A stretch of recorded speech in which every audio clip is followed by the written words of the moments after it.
లోక్ అదాలత్ను ప్రజలంతా ఉపయోగించుకోవాలని రంగారెడ్డి జిల్లా court senior civil judge Indira కోరారు. జాతీయ న్యాయ సేవాధికార సంస్థ న్యూఢిల్లీ, తెలంగాణ న్యాయ సేవాధికార సంస్థ హైదరాబాద్ వారి ఆదేశాల మేరకు డిసెంబర్ 30వ తేదీన రంగారెడ్డి కోర్టులలో జాతీయ లోక్ అదాలత్ నిర్వహిస్తున్నామని తెలిపారు. ఇదివరకు కోర్టుకు రాని కేసులు, కోర్టులో పెండింగ్లో ఉన్న కేసులను రాజీ ద్వారా లోక్ అదాలత్లో పరిష్కరించుకోవచ్చని తెలిపారు. ఇందుకు ఎలాంటి రుసుము చెల్లించాల్సిన అవసరం లేదని తెలిపారు.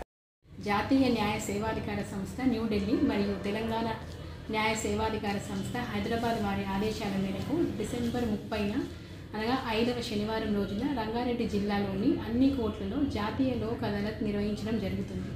న్యాయస్థానంలో పెండింగ్లో ఉన్న సివిల్ కేసు లోక్ అదాలత్కి పంపబడి ఆ తర్వాత పరిష్కరించబడినట్లయితే వాస్తవానికి కోర్టులో చెల్లించిన కోర్టు రుసుము కూడా పార్టీలకు తిరిగి చెల్లించబడుతుంది.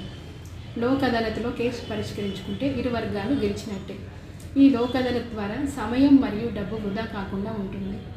ఈ జాతీయ లోక్ అదాలత్లో రాజీకి పడదగ్గ క్రిమినల్ కేసులు, అన్ని రకాల సివిల్ కేసులు, కుటుంబ తగాదా కేసులు, డబ్బు రికవరీకి సంబంధించిన కేసులు, మోటార్ వెహికల్ యాక్సిడెంట్కి సంబంధించిన కేసులు, చిట్ ఫండ్ కేసులు, ఎలక్ట్రిసిటీ కేసులు, చెక్ బౌన్స్ కేసులు మరియు ఇతర రాజీకి వీలున్న కేసులన్నీ సులభంగా పరిష్కరించుకోవచ్చు.